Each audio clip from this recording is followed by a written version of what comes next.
Hey guys, it's Marshall from Going Gear, and this is Going Gear Episode 5. So this is another video that is by viewer request. Have had a lot of people over the years ask me to talk about lithium-ion batteries and chargers. So that's what we're going to talk about today. Now I want to go ahead and say that I'm not a physicist, I'm not an electrical engineer, or whoever the proper person should be to talk about all the technology stuff. So I'll do the best I can when I talk about the internal workings and that kind of stuff. But this is going to be more of a primer video. So if you're already familiar with the technology and the dangers and benefits and everything, this is going to be more of a primer and intro for the people who are not familiar with the technology. Alright, so we're going to start off by talking about what a battery is and how it works. This is a nice big expired Energizer D cell, so this one probably doesn't actually work, but at least help me give you an idea of how the different parts are, because it's nice and big, and I'll be able to show you the parts pretty easily. So, batteries have been around for a pretty long time. The modern version of them been around for about 200 years. They've actually found some stuff in Baghdad that they think was around from around 200 BC. So batteries might have been around for longer than we think, but regardless, they've been around for a decent amount of time. So, three main components of a battery. You have two electrodes. You have an anode, negative, cathode, positive, and then you have an electrolyte. The electrolyte is in a material called the separator. It's a barrier that actually physically separates your anode and cathode on the inside here, and the electrolyte is impregnated into that material, and it helps a chemical reaction happen between the anode and the cathode. And so that chemical reaction, when it happens, you have a buildup of electrons in the anode material, and they want to get to the cathode. But the electrolyte is stopping that from happening. So when you complete this circuit, when I say complete this circuit, I mean you attach something from the negative end to the positive end that'll conduct electricity, and it'll allow those electrons to pass from the anode to the cathode. So put this in a flashlight, put it in an electronic device, a battery in your cell phone or your laptop or anything like that. Then you're completing the circuit, you're putting it under load, and the electrons are going to be able to flow between the anode and the cathode. Now in a rechargeable battery, you have a pretty similar setup, but what happens is the chemicals in there can actually take the reverse process. So you put it into a charger. Obviously this is not going to charge an alkaline battery, but you put it into a charger and it's going to reverse the process. So everything's going to be reversed. So hopefully I'm not completely wrong on all that stuff. That was a lot of internet research and talking to some electrical engineer friends. If you want to learn more, you've got websites like How Stuff Works, and MIT has a bunch of good information on it. But hopefully that'll give you an idea of how a battery actually works and a little bit about the history of them. Alright, so let's talk about lithium batteries. And I did say lithium ion because we are going to talk about regular lithium batteries as well. So here we have a Surefire CR123 battery. This is what you call a primary battery. So primary batteries are going to be the non-rechargeable ones. So they're your lithium batteries like this, your alkaline batteries, your Energizer lithium batteries, things like that. A rechargeable battery is a secondary battery. So if you ever hear primary and secondary, that's what people are talking about. So Surefire batteries, these little guys, CR123s, are disposable. You don't want to recharge these. The chemistry that you have in here, you have a lithium or lithium compound. The cathode in there is manganese dioxide. Alright, so let's talk about lithium-ion batteries. You've probably seen them in your laptops, camera batteries, rechargeable batteries that we sell for flashlights. So lithium-ion batteries differ from the primary lithium batteries in that they have a different chemistry, and obviously they're rechargeable. So in your lithium-ion batteries, you have cobalt oxide and carbon instead of that lithium and manganese dioxide. So different chemicals, different chemistries that allow them to be able to be recharged. 18650 battery that we have here, let's actually talk about those numbers, because people hear those numbers and they're always like, what do those numbers mean? Numbers are actually pretty simple. So 18650, the first two digits are going to be the diameter of the battery in millimeters. So you have 18 millimeters, second two are the length, so 65 millimeters, and that last digit is the shape. So this is a cylinder, so that's what the 0 means. So 18650s are one of the most common ones out there, and the reason is you're going to find them, and the biggest thing you're probably going to see them in is going to be the laptop battery packs. So this is from my Dell laptop. It's a 9-cell battery, so it has 9 18650s in here. And most manufacturers these days are using lithium-ion batteries, although I have seen some packs on the market where they're using lithium polymer. And there's all kinds of stuff out there. I'm sure there's going to be different stuff in the future, but for the most part, they're lithium-ion batteries. If you open this thing up, you basically find 9 of these, of course without the wrapping and the protection circuit and everything. But that's the most common use for them. There's also, there's a lot of different things. You've got big battery packs for larger appliances and rechargeable things. You have them in power tools. Lithium-ion batteries are all over the place, and they've been getting a lot of negative publicity, in recent years, because you've got the battery packs that can catch on fire, and USPS doesn't allow us to ship them internationally anymore. Hopefully they'll change that soon.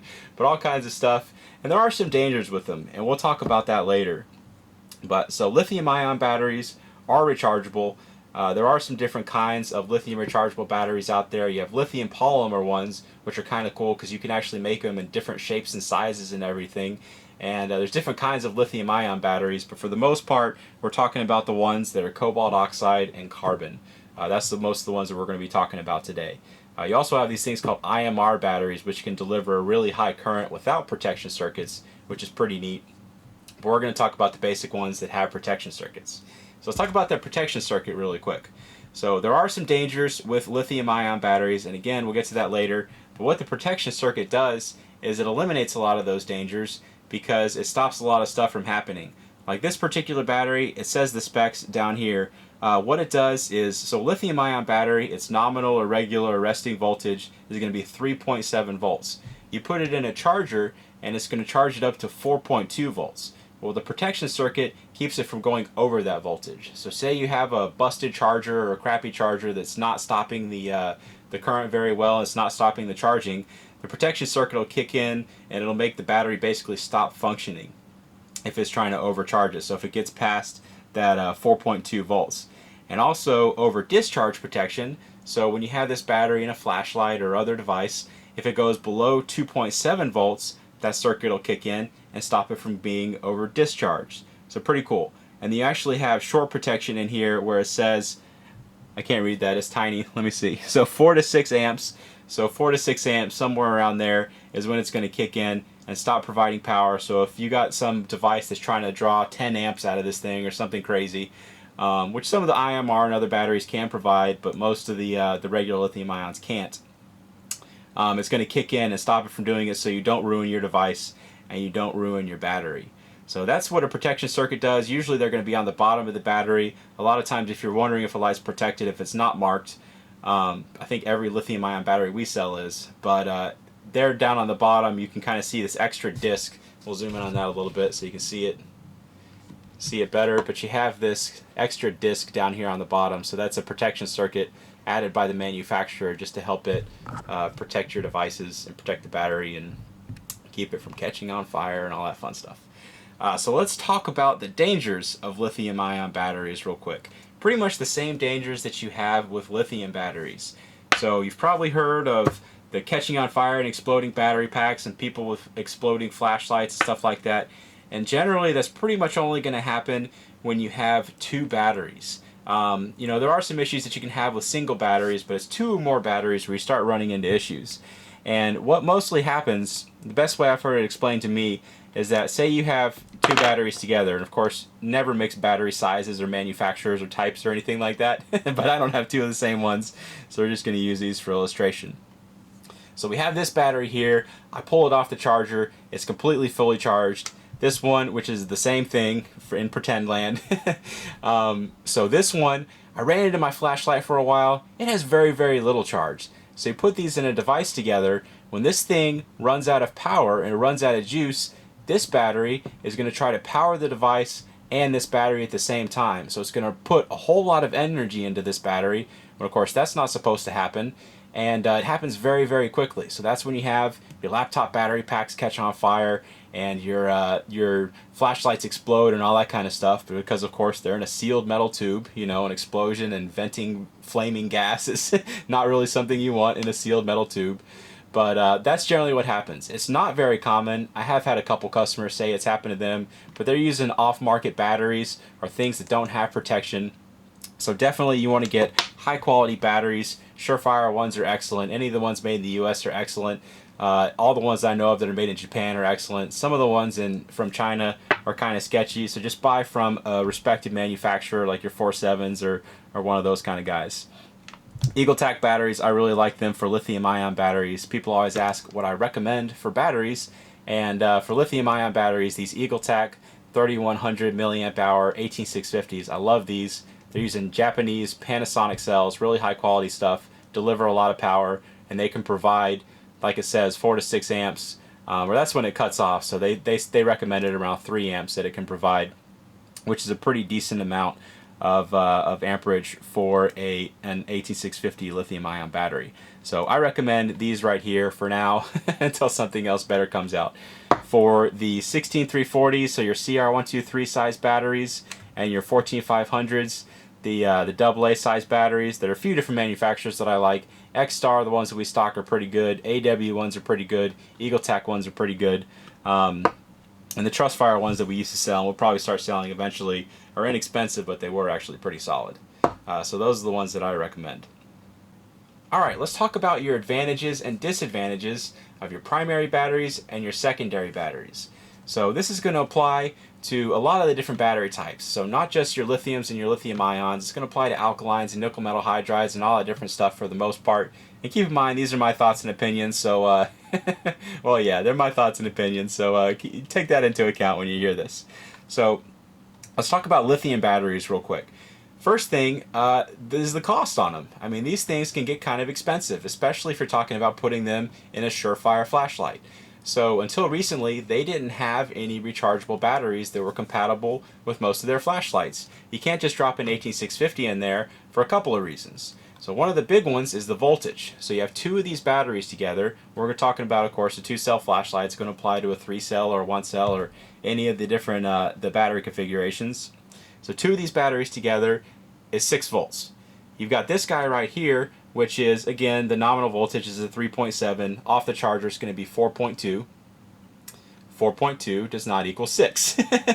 So the batteries, the circuit has to be able to be made to handle the different voltages. Most Surefire flashlights are not made to handle the different voltages. And another big thing is their different diameters. So you've got 16, throwing my batteries all over the place. So you've got 16 millimeters on your CR123. You've got 18 millimeters on this. So just physical size, this will not fit in the battery tube. And even if you can get the slimmer ones, like the 16650s or the 17650s, you still run into the voltage issue. So even if you talk about the physical size of the ones that are the CR123 size, the 16340s, you run again into the voltage issue because you have two of these instead of just one of the lithium ion batteries. So you're talking about 4.2 volts fresh off the charger, two of those 8.4 volts. 8.4 does not equal 6. So, you know, that's one of the things you have to take into consideration, is definitely if your flashlight is compatible with the lithium ion batteries, if it's made for your regular lithium CR123 batteries. So you may be using your lithium batteries in the flashlight. That may be your only choice. A lot of the manufacturers, especially the ones that we stock, are going to be compatible with both. Most of the tactical, your 2-cell lights, so your lights that are made for 2 123s, most of the ones we sell are also going to be compatible with an 18650, and a lot of them will be compatible with 2 of the 16340s. So definitely take that into consideration when you're talking about your primary versus your secondary batteries. Alright, I went off on a kind of a tangent there. Let's go back to talking about cost. So when you're talking about the cost of one of these Surefire batteries, so you buy them from Surefire, you buy them from us, you're paying $250. You know, you buy a bunch of them, you get the price down to a decent price. But every time you're replacing those batteries, let's just say you're talking about $4, $5, somewhere around there. Even if you can get it down to a really low price, you're talking about a decent amount of money. You go to Walmart or CVS or one of those kind of places, they're not selling these things to people who are buying flashlights. They're selling them to people who are putting in their cameras. So they're going to be calling these things camera batteries, and then you're talking about $5, $6, $8, $10 a piece, and that's pretty expensive. I actually talked to a guy in Sweden where he was talking about how we can no longer ship lithium-ion batteries, and he's talking about a single Surefire CR123 costs him the equivalent of $30 US, which is insane. So imagine $60 every time you want to change the batteries in your flashlight. So cost is definitely a factor because you can't recharge those. You can recharge these. And a lot of them are rated for around 300 to 500 charges. So cost savings are significant. You do the battery change a few times, and you've paid for the battery. Do it a couple more times, and you've paid for the charger. And you pay for a good battery and a good charger. Like these guys right here, they're using excellent cells. They're really high quality, and they retail at 15 bucks. You know, you can get some that are 8 or 9 bucks that are still really good quality. I'd avoid the ones on eBay because a lot of times those are not the best quality, and you don't, make sure you buy it from a reputable seller. There definitely are good guys on eBay. I'm not saying anything bad about that, but make sure they're good batteries. Make sure it's a good seller, somebody that's going to back up the battery and back up the manufacturer claims and everything. So cost is one of the biggest factors for a lot of people. I personally really like them because of the runtime. So you're talking about one 18650 versus two 123s, and most of the flashlights that I've seen, you get the better runtime out of the 18650. So you get more battery life out of the 18650, which is great, and in the long run, they cost you a lot less. So really good advantages when you're talking about CR123s versus 18650s. In some flashlights, there is the downside of the 18650s in that they provide lower voltage, so you're going to get less lumens. It really depends on the flashlight. A lot of the models out there, you're going to get the same output or really close to it, but there are some, because of the difference in the voltage, the circuits are made where the CR123s are going to give you better output, and put two 16340s, you're bumping it up to that 8.4 volts, you can get even better output in some lights. So definitely look at the manufacturer specs when you're considering your different battery types between all the different manufacturers. Now, when you drop down to something like a AA or a AAA size, the differences become even more apparent, and the big one is going to be the voltage. So rechargeable, you heard my spiel on that. You know how I feel about rechargeable. I definitely like rechargeable batteries. I always try to use them because I think there are a lot of advantages to them. But voltage becomes very, very dramatically different when you're talking about your AA and your AAA size lights. So your nickel metal hydride, your Sanyo Eneloops, and those kind of batteries, they're providing around 1.2 or 1.4 fresh off the charger volts, where these lithium ion batteries are again at 3.7 or 4.2 volts, which is a huge difference. Same thing for the alkalines. So you put one of these in a flashlight, and you're talking about getting pretty close to the voltage of, one and a half of these, or one of these. Of course, they are the same voltage.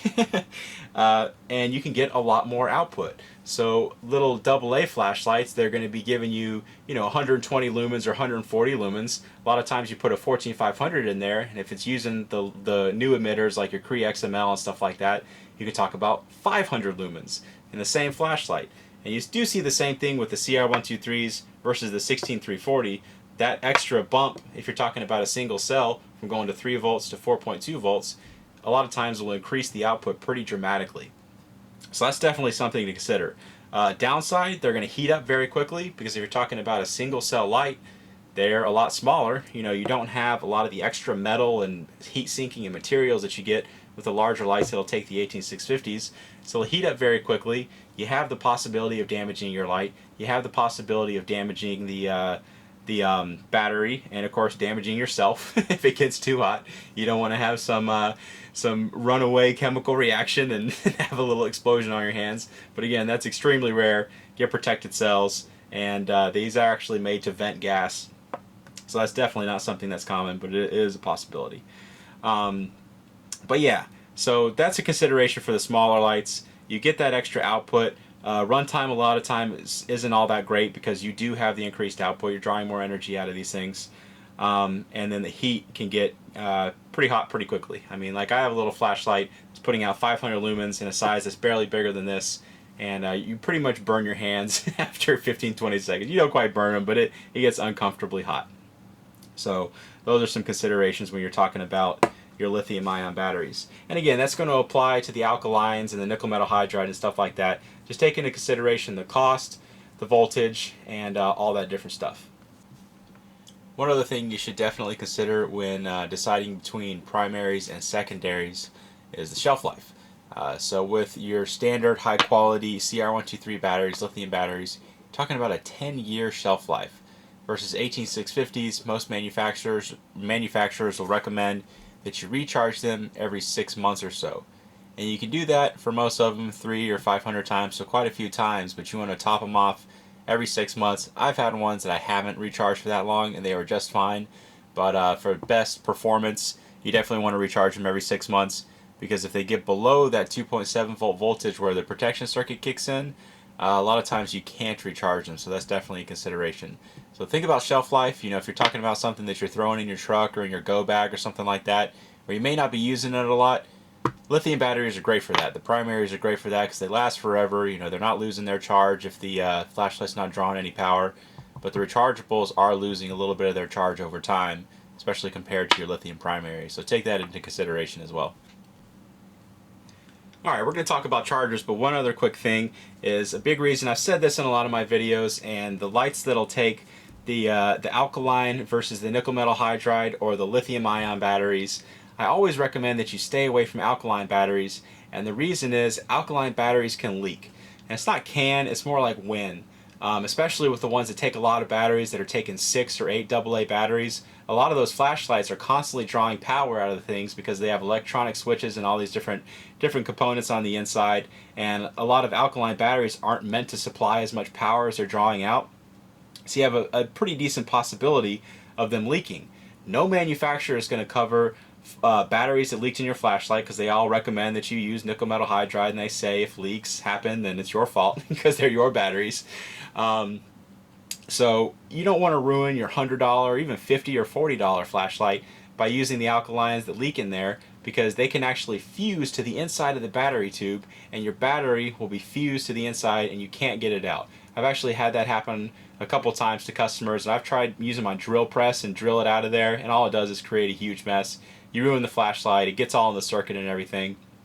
So that's definitely something why I would recommend using your nickel metal hydride or lithium ion batteries in the place of alkalines. I have heard that there are some nickel metal hydride and lithium ions that leak.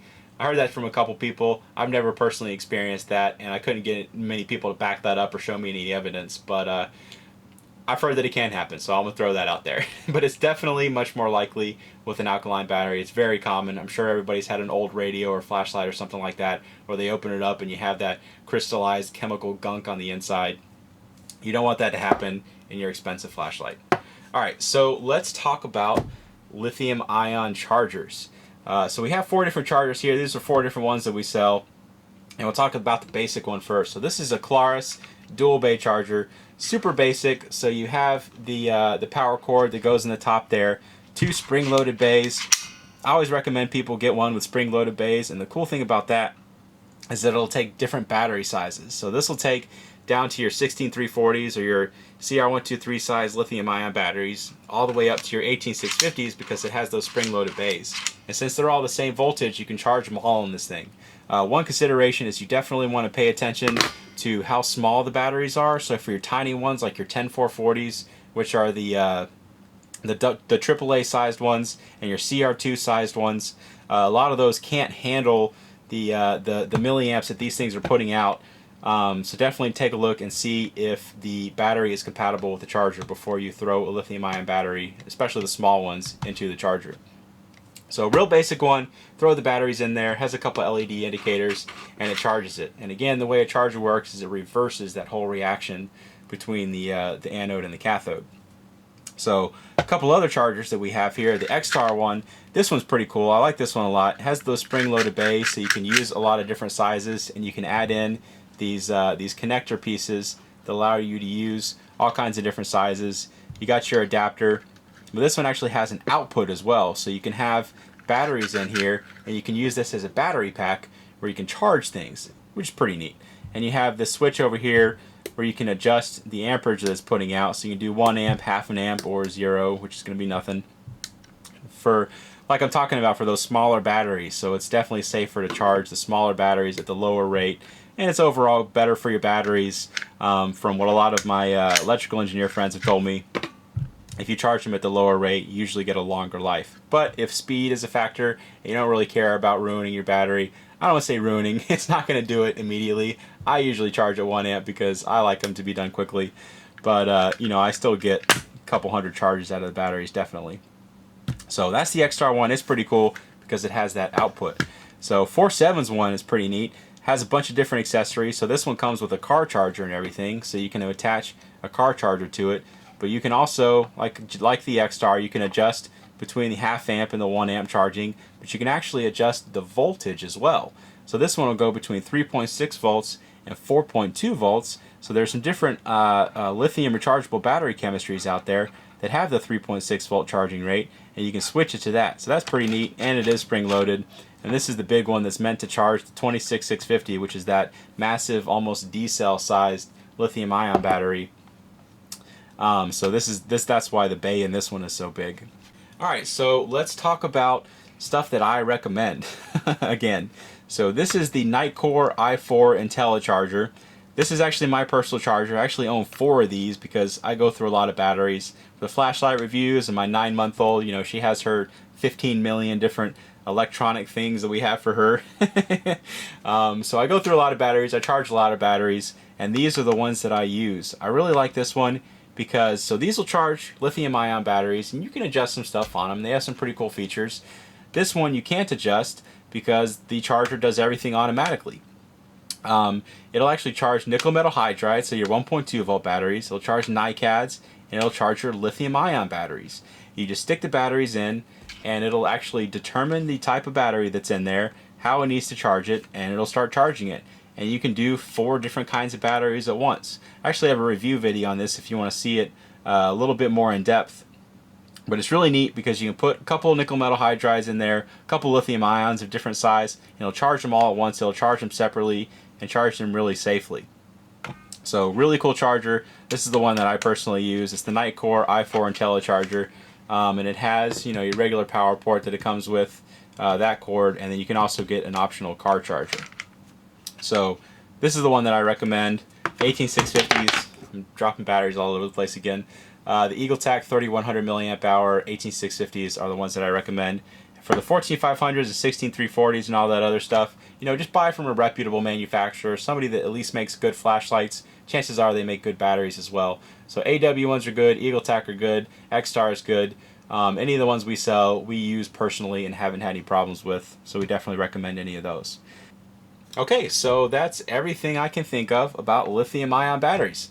Hopefully you learned a little bit. If you're not familiar with lithium-ion batteries, hopefully this was a good primer for you. Talked about chargers a little bit. We talked about the benefits of lithium-ion batteries and everything. As always, if you have any questions, you can reach me in the comments or shoot me a message through YouTube or shoot us an email through the website goinggear.com. We'd be happy to answer any questions that you have.